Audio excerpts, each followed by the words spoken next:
नमस्कार, वंदे मातरम। मैं हूं श्यामगिरी। आप देख रहे हैं हमारा चैनल मुद्दा भारत का। मुद्दा भारत का यानी मुद्दा आपका। मुद्दा है महाराष्ट्र की राजनीति का।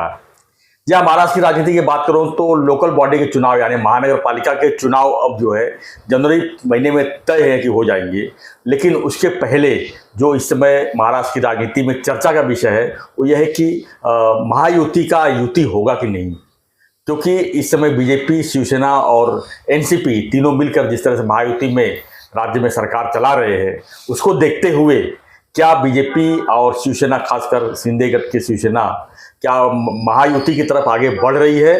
क्योंकि जिस तरह से मुंबई की महानगर पालिका है, ठाणे महानगर पालिका है, नवी मुंबई महानगर पालिका है और भी कई महानगर पालिका है जहां पर हर एक पार्टी के अलग अलग बेस है। ऐसे में महायुति नहीं होगी ये बात का ज़्यादा बल दिया जा रहा था। लेकिन अब पिछले 2 दिन की अगर हम बात करें तो 2 दिन में ऐसी चर्चाएं है कि बीजेपी और शिवसेना चाहती है कि युति हो जाए, यानी ठाणा में भी, नई मुंबई में भी और मुंबई में भी सब। तो आखिर में इसके पीछे का राज क्या है?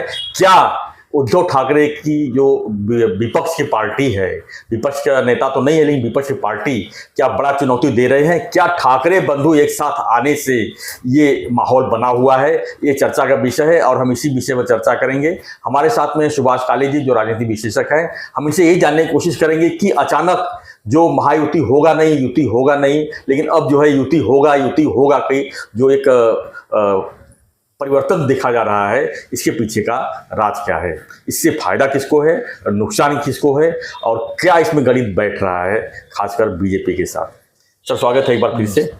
क्या कहेंगे सर? हम लगातार इस विषय पर चर्चा करते आ रहे हैं कि युति होगा कि नहीं होगा। हम लगातार इसी पर अड़े थे कि शायद युति नहीं होगा, यानी कि मुंबई महानगर पालिका छोड़ के बाकी पूरे जितने भी महानगर पालिका है वहाँ पर कांग्रेस, बीजेपी और शिवसेना और एनसीपी का कॉम्बिनेशन नहीं बैठ रहा है, ऐसा हम चर्चा कर रहे थे। लेकिन अब स्थिति थोड़ा बदलता हुआ दिख रहा है। आप क्या मानते हैं? नहीं, क्या है, शिवसेना, भारतीय जनता पार्टी और राष्ट्रवादी अजित पवार ये लोग तो सत्ता में महाराष्ट्र में साथ में है।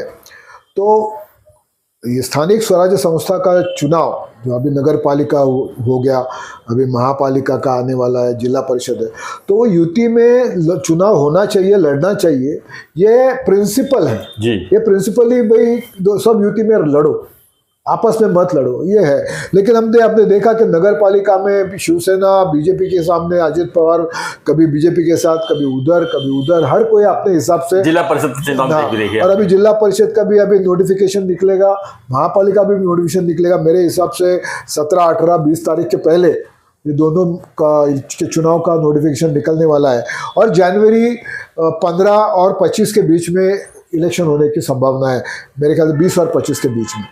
अभी रही बात मुंबई की, तो हम पहले से भी बोलते आए हैं कि मुंबई में किसी भी हालत में महायुति वर्सेस महाआघाड़ी ऐसे ही चुनाव होगा। और मैं आज भी वही दोहरा रहा हूँ कि मुंबई में महायुति और महाआघाड़ी ऐसे ही चुनाव होगा।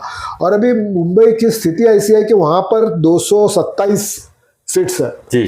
अभी 227 सीट्स में से 82 सीट्स तो बीजेपी ने पिछले टाइम जीते थे, शिवसेना के पास 84 थी, लेकिन अभी काफ़ी 50% से ज़्यादा नगर सेवक एकनाथ शिंदे के साथ है और कुछ बचे कुचे उद्धव जी के साथ है। तो आने वाले इस चुनाव में आज का अगर माहौल देखते हैं तो 227 सीट में से मेरा अनुमान है कि बीजेपी 120 सीट लड़ेगी। ओके, प्लस माइनस हम चलो 5% आगे पीछे हो सकता है, लेकिन 120 प्लस माइनस बीजेपी लड़ेगी। शिवसेना 80 प्लस माइनस लड़ेगी और बचे फिर 27 सीट एनसीपी। तो एनसीपी है और बाकी भी हमारे मित्र पक्ष है बीजेपी के, जैसे कि रिपब्लिकन पार्टी है, ये आठवले गट है, ये है, उनको सबको पकड़ के उनको 27 सीट का डिस्ट्रीब्यूशन होगा। और इस तरह से मुंबई में महापालिका इलेक्शन महायुति साथ में लड़ेगी। बाकी जगहों पर क्यों जो स्थिति बन रही है अभी ये तो गणित लगभग तय है जी कि ये फॉर्मेट में मुंबई के सीट बंटवारा मुमकिन है। गणित मुंबई तक ही क्यों सीमित है, इसके बाहर क्यों नहीं हो? इसलिए मैं बोल रहा हूँ कि मुंबई के सीमित नहीं है, मुंबई के लिए टेंटेटिवली तय गणित है कि ऐसे बंटवारा हो सकता है और वो होगा। रही बात, चलो हम ठाणा का उदाहरण लेते हैं, तो ठाणा में आज के तारीख में जी एकनाथ शिंदे जी के साथ कम से कम 82 नगर सेवक हैं।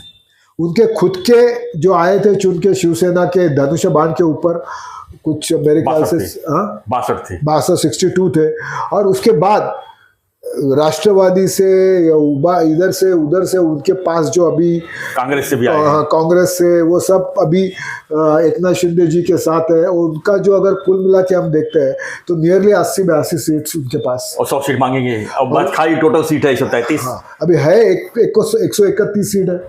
अभी 131 सीट में अगर वो उनको अगर शिवसेना बोलेगी कि अगर हमको 131 सीट में हमारे पास ही समझो 80 है ऑलरेडी सिटिंग कॉर्पोरेटर्स, तो और हमको कम से कम 20-25 और चाहिए, 90-100 मांगेंगे, तो अगर वो 100 देगा बीजेपी क्या करेगी फिर? जी। तो इसीलिए ये जो सीट का बंटवारा है ये जरा मुश्किल दिखता है।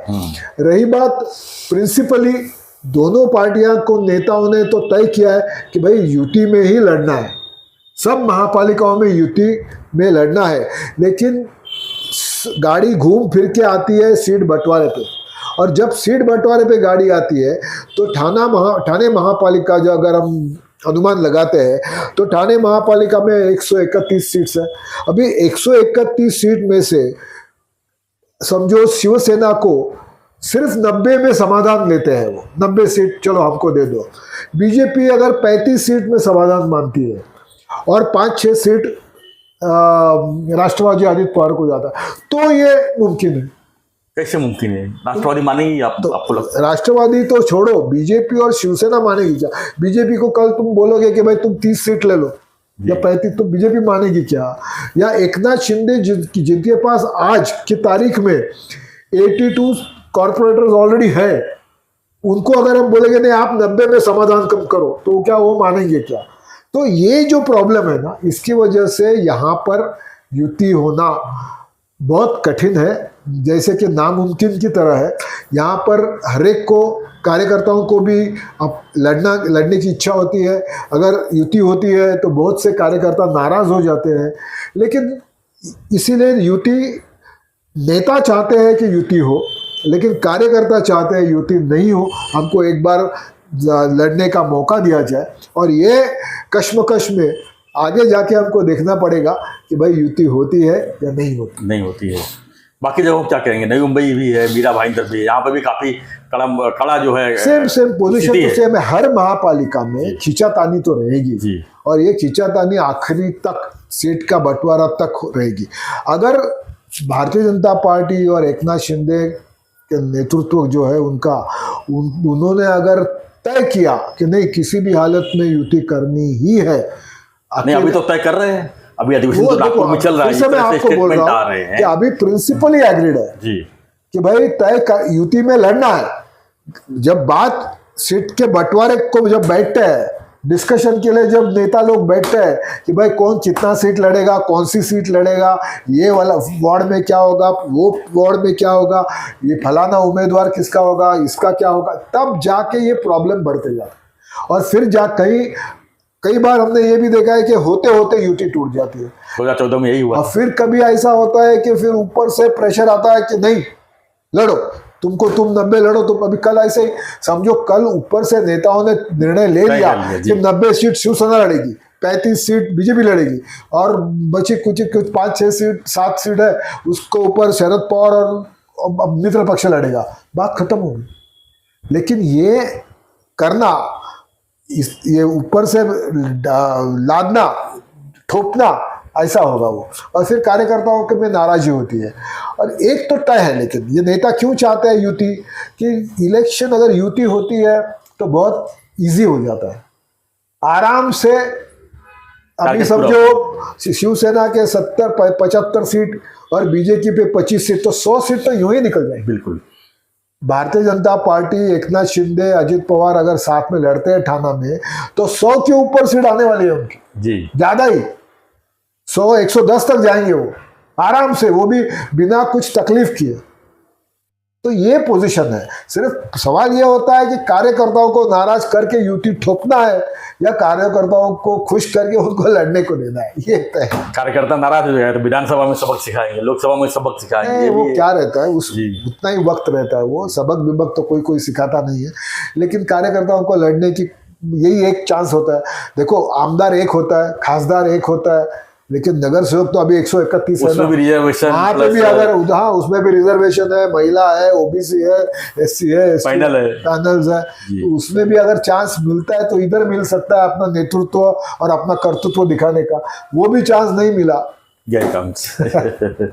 धन्यवाद सर जानकारी के लिए। तो फ्रेंड्स, हमारा चर्चा यही था कि जो महायुति का जो चर्चा हो रहा था, आखिर कितने तक कैपेबिलिटी है, क्या स्थिति बन रही है मुंबई में, ठाणे में, नई मुंबई में, मीरा भाईंदर में, जहाँ पर अलग अलग पार्टियों के वर्चस्व है। जैसे कि अगर हम नई मुंबई की बात करें तो वहाँ बीजेपी काफ़ी स्ट्रांग है, मीरा भाईंदर में बीजेपी काफ़ी स्ट्रांग है, ठाणे में शिवसेना स्ट्रांग है, एकनाथ शिंदे जी की शिवसेना स्ट्रांग है। अब मुंबई की हम बात करें तो वहाँ पर सब कुछ 50-50 है। ऐसे में स्थिति काफ़ी गंभीर है कि बीजेपी चाह के भी कुछ नहीं कर डिसीजन ले पा रही है, और वही हालत जो है शिवसेना की भी है कि चाह के भी कुछ अलग थलग फैसला नहीं ले पा रहे हैं। अब सवाल ये उठता है कार्यकर्ता करें तो क्या करें। कार्यकर्ताओं से विचार विमर्श अगर होगा, सभी लोग उम्मीदवार करने लिए तैयार है। ऐसे में स्थिति काफ़ी डमाडोल वाली है। देखते हैं कि चुनाव किस तरह का होता है, लेकिन ये फैसला बहुत जल्द पार्टी को लेना ही पड़ेगा, क्योंकि चुनाव एकदम करीब है और मामला भी काफ़ी करीब। तो फ्रेंड्स, आपकी क्या प्रतिक्रिया है इस पर हमें कमेंट बॉक्स जरूर लिखिए, और बने रहिए ऐसी खबरों के लिए। देखते रहिए हमारा चैनल मुद्दा भारत का। चैनल को लाइक, शेयर और सब्सक्राइब जरूर करें। धन्यवाद सर। धन्यवाद। जय हिंद।